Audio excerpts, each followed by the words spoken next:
Γεια σας και καλώς ήρθατε στα εκπαιδευτικά μας σεμινάρια. Λέγομαι Χάρης Παπαδόπουλος και θα κάνουμε μια εκπαίδευση όσον αφορά τους υποψηφίους που ερχόμαστε σε επαφή για να μεγαλώσουμε τις ομάδες μας και την επιχείρησή μας.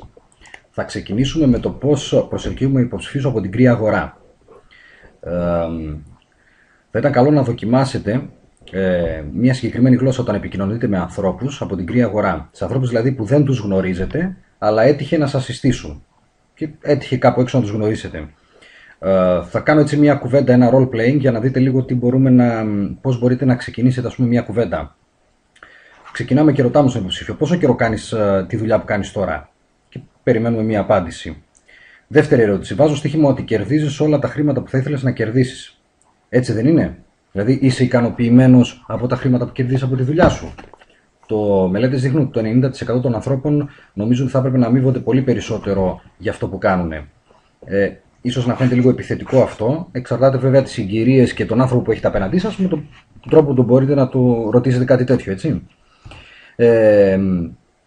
Πολύ πιθανό να σας πούνε, δηλαδή, τι εννοείς.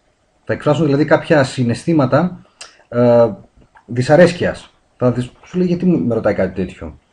Οπότε εκεί έρχεται η απάντηση και πρόταση ταυτόχρονα, που θα πούμε: είμαι σε μια επιχείρηση στην οποία με μια απασχόληση κερδίζω ένα καλό έξτρα εισόδημα δουλεύοντας από το σπίτι μου. Αυτό μπορεί να είναι ή να μην είναι για σένα. Αλλά ψάχνω κάποιον με ηγετικές ικανότητες, έξυπνο, δραστήριο άνθρωπο για να επεκτείνω την επιχείρησή μου. Θα σε ενδιαφέρει να κερδίσεις μερικά έξτρα χρήματα με μια απασχόληση ή πλήρης απασχόληση? Είναι απάντηση και πρόταση ταυτόχρονα. Το πιο πιθανό είναι να πούνε ναι. Τις απαντήσεις οι οποίες μας έρχονται τις ξέρουμε ήδη ποιες είναι. Με αυτόν τον τρόπο όμως θα φέρουμε σε τέτοια θέση τον υποψήφιο έτσι ώστε να κάτσει να μας ακούσει. Από εκεί και πέρα η επιλογή είναι δική του, ξεκάθαρα, και μην ξεχνάτε ότι πρέπει να μιλάμε και να φερόμαστε σαν επαγγελματίες. Έτσι μόνο θα δει και ο υποψήφιος αυτό που έχουμε να του προσφέρουμε επαγγελματικά. Κάτι που θα ήθελα να τονίσουμε και πολλές φορές που χρησιμοποιώ στις επαφές μου με υποψηφίους είναι το εξής. Οι υποψήφοι δεν ενδιαφέρονται για το τι θέλεις εσύ να κάνεις. Ξέρουν ότι εσύ θέλεις να τους πουλήσεις το προϊόν σου, την υπηρεσία σου ή το πρόγραμμα που έχεις. Όταν προσπαθείς να κλείσεις ένα ραντεβού ή να κάνεις μια παρουσίαση σε έναν υποψήφιο, ξεκινώντας το διάλογο με αυτό που ήθελα να κάνω τώρα είναι να κλείσω ένα ραντεβού, να κάνω μια παρουσίαση, να σου δείξω πώς θα αποφελθείς κλπ. Φαίνεται στον υποψήφιο σαν να του λες ότι αυτό που θα ήθελα να κάνω τώρα είναι να σου το χώσω στο λαιμό, είτε σε ενδιαφέρει είτε όχι, γιατί έτσι θα κερδίσω χρήματα από σένα. Έτσι μεταφράζονται αυτά τα λόγια. Ένας καλύτερος τρόπος τώρα για να ανοίξετε αυτού του τύπου τον διάλογο θα ήταν να πείτε το εξής: με την άδειά σου θα σου δείξω το πρόγραμμά μου, πώς θα αποφεληθείς κλπ. Ένας άλλος τρόπος θα ήταν να ρωτήσεις το εξής: να κάνω μια πρόταση? Το πιο λογικό είναι να σας απαντήσουν βεβαίως. Ναι, κάνε μου μια πρόταση. Τι θα έλεγες να βρεθούμε να σου δείξω την επιχειρηματική μου πρόταση, την ιδέα μου, το σχέδιο αμοιβών κλπ. Έτσι φέρνουμε τον υποψήφιο. Όλο αυτό το φάσμα της κουβέντας φέρνει τον υποψήφιο στο αυτός να έχει τον έλεγχο και αυτός να σου επιτρέψει να κάνεις το επόμενο βήμα. Έτσι δεν νιώθουν ότι τους πιέζεις και είναι και κάτι σημαντικό για σένα. Οπότε υπάρχει ένας τρόπος δέσμευσης πάνω σε αυτό που θα κάτσουν να ακούσουν. Οπότε αυτό να το χρησιμοποιείτε 100% στις επαφές σας για υποψηφίους, έτσι ώστε να μην βγαίνουμε με αυτόν τον τρόπο ότι πάμε να πουλήσουμε κάτι ή χρειαζόμαστε το συγκεκριμένο υποψήφιο για να βγάλουμε εμείς λεφτά. Δεν ισχύει κάτι τέτοιο. Πρέπει να πούμε λίγο στη διαδικασία ότι αυτοί μας χρειάζονται. Κάτι άλλο επίσης που χρησιμοποιώ πολύ είναι το εξής. Θα το ονομάσω: είναι στο χέρι σου αν θα το δεχτείς ή θα το απορρίψεις. Την επόμενη φορά που θα ζητήσετε από τον υποψήφιο που έχετε απέναντί σας ένα ραντεβού ή την άδεια να κάνετε μια παρουσίαση, θέλω να προσθέσετε αυτή τη γλώσσα στο αίτημα που θα το κάνετε. Αφού σου εξηγήσω τα προϊόντα της υπηρεσίας ή το πρόγραμμα, είναι στο χέρι σου αν θα το δεχτείς ή αν θα το απορρίψεις. Σου ακούγεται δίκαιο αυτό? Είναι μια πολύ ωραία πρόταση, θα την ξαναπώ. Αφού σου εξηγήσω το πρόγραμμά μου, είναι στο χέρι σου αν θα το δεχτείς ή θα το απορρίψεις. Πώς σου ακούγεται αυτό? Μια άλλη παραλλαγή. Αυτή είναι μια μικρή εύκολη έξοδος, η οποία θα εξαλείψει οποιαδήποτε πίεση μπορεί να νιώσει ο υποψήφιος που έχουμε απέναντί μας για να προχωρήσει στο επόμενο βήμα. Του δείχνει ότι είναι ok να πει όχι στην πρόταση αυτή που θα του κάνουμε, και αφού τελειώσουμε την παρουσίαση, αλλά μην ξεχάσετε Εξής μικρή ερώτηση δέσμευσης. Σου ακούγεται δίκαιο αυτό, στο τέλος? Αυτό δηλαδή το φέρνουμε σε μια μορφή δέσμευσης με αυτό το κομμάτι. Ένας φίλος μου χρηματιστής μου είπε, καθώς μιλούσαμε για το δικτυακό, Χάρη, όταν ξεκινούσα την καριέρα μου, άκουσα κι εγώ μια πολύ σοφή κουβέντα. Ένας παλιότερος καλόβουλο μου έδειξε ένα ένιγμα. Γιατί πολλοί δεν τα καταφέρνουν στη δουλειά των επενδύσεων? Εγώ δεν ήξερα και μου έδωσε την απάντηση. Γιατί δεν θέλουν. Τώρα, ή αυτό είναι μεγάλη βλακεία ή είναι μεγάλη σοφία. Κατευθείαν μου είπε αυτή τη λύση του μυστηρίου. Δεν θέλουν να πετύχουν γιατί προτιμούν να έχουν δίκιο παρά να βγάζουν χρήματα. Αυτή είναι μια μεγάλη αλήθεια. Πολλοί εμένουν στα ίδια λάθη απλά επειδή θέλουν να δικαιώσουν τον εαυτό τους και το εγώ τους. Εμένουν στο ίδιο μη αποδοτικό πλάνο, στον ίδιο μη αποδοτικό τρόπο δουλειάς, γιατί κάποτε δούλευε για αυτούς. Εμένουν στην ίδια εταιρεία δικτυακού marketing με εισοδήματα που όλο ένα και χαμηλώνουν. Γεμίζουν το σπίτι τους με προϊόντα για να μην αλλάξουν εταιρεία. Αυτή η συναισθηματική εξάρτηση είναι σαν να πέφτεις για ύπνο πάνω σε ένα καράβι που βουλιάζει. Σκεφτείτε το λίγο. Επειδή πιστεύω ότι κάθε εταιρεία έχει απλά μόνο ένα σχέδιο για να πετύχει κάποιους, δεν θα πρέπει να εξαρτιόμαστε συναισθηματικά, αναπτύσσοντας ένα τύπου ειδιπόδιο σύνδρομο με τη μαμά εταιρεία. Να το πω έτσι. Η επιτυχία είναι σκοπός και αν ένα σχέδιο δεν ταιριάζει, το αλλάζουμε. Αν ένα marketing plan δεν ταιριάζει με τη χώρα που ζούμε ή με τα τωρινά δεδομένα που έχουμε και το βλέπουμε να βουλιάζει, θα βρούμε κάποιο άλλο. Αν είμαι καλός στη δουλειά μου, ένα μέρος του κόσμου που έχω θα με ακολουθήσει. Αν ακόμα καλύτερα έχω να προτείνω και μια καλύτερη επιχειρηματική ευκαιρία, τότε θα βγάλω χρήματα και όλα θα πάνε κατευχήν. Έτσι δεν είναι?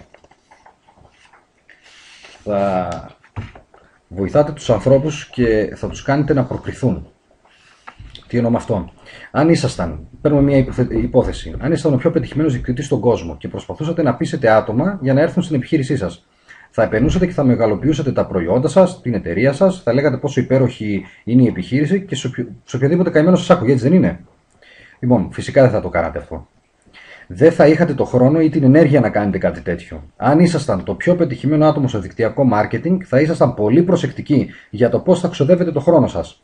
Θα συζητούσατε τη δουλειά σας μόνο με μερικούς και μόνο με τους πιο σοβαρούς ανθρώπους και αυτούς που έχουν κίνητρα. Θα κάνετε δηλαδή μια επιλογή. Και γιατί να μην αποκτήσετε τώρα αυτή τη συμπεριφορά από τώρα, από την αρχή? Περάστε τους ανθρώπους που έρχεστε σε επαφή από μια συνέντευξη για να δείτε πόσο σοβαροί και πόσο παρακινημένοι είναι προτού ξεκινήσετε να επενδύετε χρόνο μαζί τους. Είναι αλήθεια ότι οι άνθρωποι θέλουν να κάνουν πράγματα τα οποία δεν μπορούν να έχουν. Οπότε κάντε τους να προκριθούν, αυτό εννοώ, προτού τους δώσετε μια σοβαρή προσοχή. Δηλαδή αφήστε τους να κάνουν κάποιες κινήσεις, να δείξουν τη δέσμευση για να δείτε ότι αξίζει να ασχοληθείτε μαζί τους, αξίζει να επενδύσετε το χρόνο μαζί τους. Με αυτόν τον τρόπο έτσι γλιτώνετε πολύτιμο χρόνο που σε διαφορετική περίπτωση θα είχατε εξοδέψει με ανθρώπους που άλλα λένε και άλλα κάνουν. Έτσι, το συναντάμε συνέχεια αυτό μπροστά μας. Και φαντάζομαι ότι έχει τύχει σε όλους. Στις τελευταίες συνεντεύξεις που κάνω με τους υποψηφίους, τους λέω το εξής. Εγώ δεσμεύομαι σαν ανάδοχός σου ότι θα είμαι πάντα παρόν όταν θα χρειαστείς βοήθεια στη δουλειά σου και θα είμαι δίπλα σου σε οτιδήποτε χρειαστείς. Πρέπει όμως και εσύ να δεσμευτείς προς τα εμένα ότι αυτά τα βήματα που θα λέμε θα γίνουν έτσι όπως τα λέμε, διότι ιδάλλως θα χάσω πάρα πολύ πολύτιμο χρόνο. Οπότε έτσι το ξεκαθαρίζω αυτό από την αρχή. Είναι κάτι σαν μια μικρή είδους συμφωνίας μεταξύ μας και έτσι μπορώ να πω ότι αν αναλάβω κάποιον θα μπορέσουμε σε σύντομο χρονικό διάστημα να πιάσουμε τους στόχους που έχουμε βάλει στην αρχή. Επίσης κάτι άλλο που χρησιμοποιώ είναι αυτό που λέμε σκεφτόμουν αυτό που μου είπες.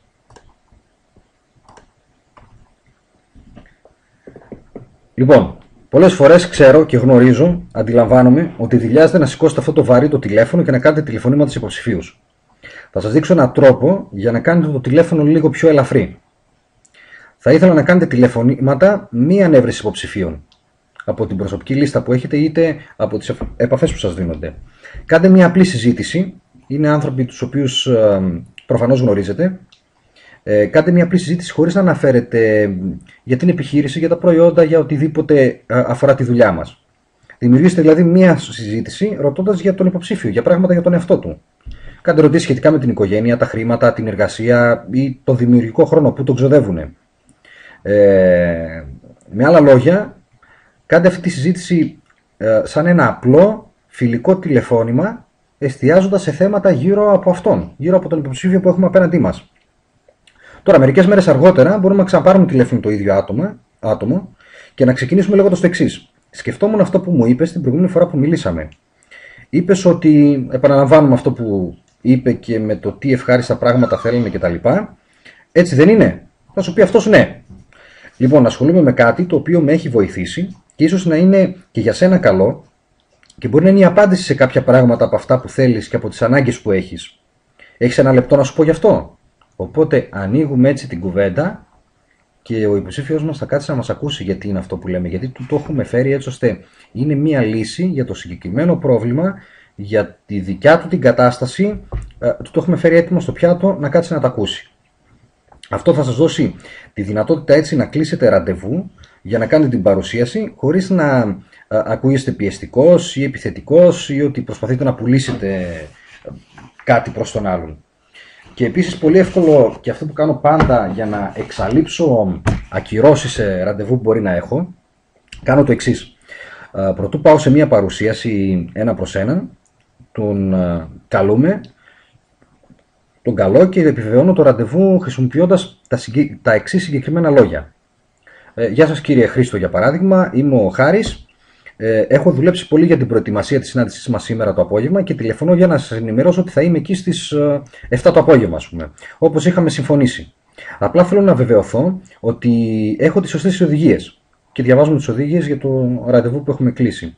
Αυτή η γλώσσα που χρησιμοποιώ όχι μόνο θα κινήσει το ενδιαφέρον του συνεργάτη που έχω, του υποψηφίου συνεργάτη που έχω να πάω να του κάνω την παρουσίαση, αλλά θα τον κάνει να νιώσει και ενοχές αν θα ακυρώσει αυτό το ραντεβού.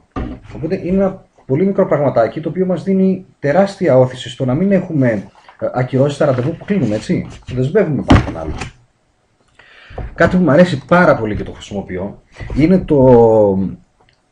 η εξής έκφραση. Μπορώ να κλείσω το φάκελό σου. Την επόμενη φορά που ο υποψήφιος σου θα διστάσει να προχωρήσει με την πρόταση ή να συνεχίσει ή να έχει αντιστάσεις, αντιρρήσεις, μπορούμε να του πούμε το εξής απλό πράγμα. Βάσει αυτού που μου λες, η πρότασή μου πιθανόν δεν είναι για σένα. Μπορώ να κλείσω το φάκελό σου? Δηλαδή, μπορώ να σταματήσω να ασχολούμαι μαζί σου? Μια πάρα πολύ απλή ερώτηση. Η πώληση είναι το παιχνίδι και ο φόβος της απώλειας είναι ένα μεγάλο κίνητρο. Όταν σταματάτε το παιχνίδι, πολλοί άνθρωποι θα φοβηθούν ότι θα χάσουν κάτι σημαντικό και επομένως θα δείξουν περισσότερο ενδιαφέρον για την πρότασή σας. Το γεγονός τώρα ότι τους αφαιρείτε το δικαίωμα αυτό για την πρόταση που έχετε να τους δείξετε, δείχνει ότι καθυστερούν και ότι εσείς φυσικά δεν είστε απελπισμένος για να κάνετε την συγκεκριμένη πώληση. Έτσι. Στην προκειμένη περίπτωση η πώληση αυτή αφορά την εγγραφή ενός υποψηφίου στην επιχείρησή μας, στην ομάδα μας. Το μπορώ να κλείσω το φάκελό σου είναι επίσης μια πάρα πολύ καλή στρατηγική για υποψηφίους οι οποίοι δεν απαντάνε στα τηλέφωνα ή ακυρώνουν τα ραντεβού που έχετε κλείσει. Τους δείχνει ότι δεν πρόκειται να τους επιτρέψετε να σας παιδέψουν άλλο.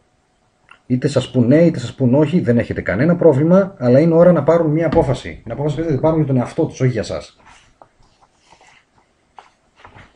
Επίσης, νιώθετε την απόρριψη όταν πάτε και δοκιμάζετε ένα ρούχο και δεν σας κάνει? Η απόρριψη είναι ένας από τους μεγαλύτερους λόγους που οι άνθρωποι τα παρατάνε στο δικτυακό μάρκετινγκ. Είναι ο πιο σημαντικός λόγος, γιατί θα συναντήσουμε ανθρώπους οι οποίοι έχουν αποτύχει και θα δούμε ότι η απόρριψη είναι αυτή που τους έκανε να σταματήσει. Αναρωτιέμαι όμως πολλές φορές μήπως εμείς φέρνουμε αυτή την απόρριψη στον εαυτό μας. Δηλαδή, οι νέοι συνεργάτες ακούνε ξανά και ξανά ότι όλοι θα θέλουν να το κάνουν αυτό, υπονοώντας ότι όλοι θα θέλουν να αγοράσουν τα προϊόντα, όλοι θα θέλουν να κάνουν αυτό που κάνουμε κι εμείς, μόνο που αυτό πολλές φορές δεν είναι αλήθεια. Δεν υπάρχει τίποτα, μα τίποτα στον κόσμο που να το θέλουν όλοι. Θα δείτε και από τη δική σας εμπειρία. Έχουν έρθει όλοι στην επιχείρησή σας? Τους άρεσε και τους τέριαξε όλους αυτό που κάνετε εσείς? Όλοι θέλαν τα προϊόντα αυτά που έχουμε μέσα στην επιχείρηση? Όχι φυσικά. Γιατί δεν είναι για όλους. Απλό. Τι θα γινόταν τώρα αντί να λέγατε στους καινούργιους συνεργάτες σας ή στον ίδιο τον εαυτό σας ότι όλοι θα έπρεπε ή θα πρέπει να το θέλουν αυτό? Να τους λέγατε το εξής. Ψάχνουμε κάτι που να μας κάνει ή ταιριάζει. Είναι σαν να ψωνίζουμε παπούτσια, σαν να ψωνίζουμε ρούχα. Τότε το κάθε όχι γίνεται αυτό δεν μου κάνει. Άλλο το δεν μου κάνει, δεν ταιριάζει σε μένα, και άλλο το όχι δεν είναι καλό. Υπάρχει τεράστια διαφορά εδώ μέσα. Νιώθετε την απόρριψη όταν ένα ρούχο που πάτε να αγοράσετε δεν σας κάνει? Δεν ζητάτε από την πολίτρια του πολιτή να σας φέρει ένα άλλο? Λοιπόν, είναι αλήθεια αυτό ότι όλοι λένε ότι θέλουν περισσότερα χρήματα ή ελεύθερο χρόνο. Εδώ θα εστιάσω πάρα πολύ. Όλοι θα σας πούνε ότι ναι, θέλω περισσότερα χρήματα και ναι, θέλω ελεύθερο χρόνο. Μην μπερδεύετε όμως αυτούς τους ανθρώπους που είναι αποφασισμένοι να κάνουν κάτι γι' αυτό με αυτούς που απλά τους αρέσει να παραπονιούνται. Είναι η ιστορία με το τηγάνι που έχω πει πολλές φορές. Τώρα, όσο αφορά το να μεγιστοποιήσουμε το δυναμικό μας, είναι το εξής. Ο νούμερο ένα λόγος αποτυχίας στο MLM είναι η έλλειψη δράσης. Δράση αναλαμβάνει κάποιος όταν αισθάνεται μία ανάγκη. Βέβαια, ο ένας αναλαμβάνει δράση χωρίς να σκέφτεται και ο άλλος αφού το έχει σκεφτεί. Υπάρχει διαφορά εδώ. Ας δούμε ένα παράδειγμα για το πώς λειτουργεί όλο αυτό. Όλο το δυναμικό που έχουμε μέσα μας μοιάζει με ένα καζάνι που βράζει και βγάζει ατμό. Η ανάγκη είναι η φλόγα που ανάβει τα κάρβουνα και θέτει σε κίνηση όλο το σύστημα. Απλά κάποιοι ανοίγουν το καπάκι και χάνεται όλη η δύναμη αυτού του ατμού, ενώ άλλοι διοχετεύουν τον ατμό σε μία μηχανή και πηγαίνουν μπροστά. Εμείς σε ποια ομάδα ανήκουμε? Όχι σε ποια ομάδα θέλουμε να ανήκουμε, αλλά οι πράξεις μας είναι αυτό που δείχνουν. Αν είχαμε ένα σύστημα στα χέρια μας που μας βοηθάει να μην χάνουμε την αγοραστική δύναμη των συνεργατών μας, τότε δεν θα είχαμε πολύ μεγαλύτερη απόδοση. Να έχουμε δηλαδή αυτή τη μηχανή που διοχετεύουμε τον ατμό μέσα. Αν έχουμε ένα σύστημα που δεν αφήνει την αγοραστική αξία να χάνεται, και είχαμε ένα σύστημα το οποίο θα έφευγε αυτή η δύναμη, δεν θα ήταν σαν να ανοίγουμε το καπάκι και να χάνεται, να εξανεμίζεται όλη αυτή η δύναμη? Λοιπόν, αυτό έχει να κάνει με τον τρόπο της δουλειάς μας. Εκεί θέλω να καταλήξω. Ο τρόπος της δουλειάς μας είναι ότι έχουμε μια μηχανή στην οποία διοχετεύουμε τον ατμό για καλύτερες αποδόσεις. Κάνουμε σεμινάρια με βίντεο που μπορεί οποιοδήποτε να το δει ανα πάσα στιγμή, την ώρα που τον βολεύει, χωρίς να τον υποχρεώνουμε με συγκεκριμένες ώρες, με το να παίρνει το αυτοκίνητο του που τρέχει δεξιά και αριστερά σε σεμινάρια και κάθεται και εκπαιδεύεται την ώρα που είναι χαλαρός στο σπίτι του, μέσα από το σαλόνι του. Έχουμε προσωπική επαφή μέσω ίντερνετ με όλο τον κόσμο. Μπορούμε να χτίσουμε την επιχείρησή μας παγκόσμια. Έχουμε 24ωρη στήριξη νέων συνεργατών μέσω του chat που έχουμε στο Skype. Έχουμε το Internet Marketing για προώθηση σε όλη την Ιφίλιο. Δουλεύουμε με μυστικά και με τεχνικές του Internet Marketing, τις τελευταίες και τις πιο εξελιγμένες, για να μπορούμε να φέρουμε κόσμο να έρθει να δει αυτό που τους προσφέρουμε. Κάνουμε στοχευμένες διαφημίσεις σε κόσμο ο οποίος ψάχνει για αυτό που έχουμε να του δώσουμε. Είναι αυτό που έλεγα πριν. Και σίγουρα έχουμε το καλύτερο σύστημα αναμφίβολα. Δεν μπορεί να αμφιβάλλει κανείς γι' αυτό. Αυτά είχα να πω. Ευχαριστώ πάρα πολύ. Θα επανέλθω και με άλλα γενικά σεμινάρια πάνω στην εκπαίδευση για το πώς μπορούμε να χτίσουμε σωστά τις επιχειρήσεις μας. Και μην ξεχνάτε ότι το πιο σημαντικό για την επιτυχία είναι η εκπαίδευση. Ευχαριστώ πολύ.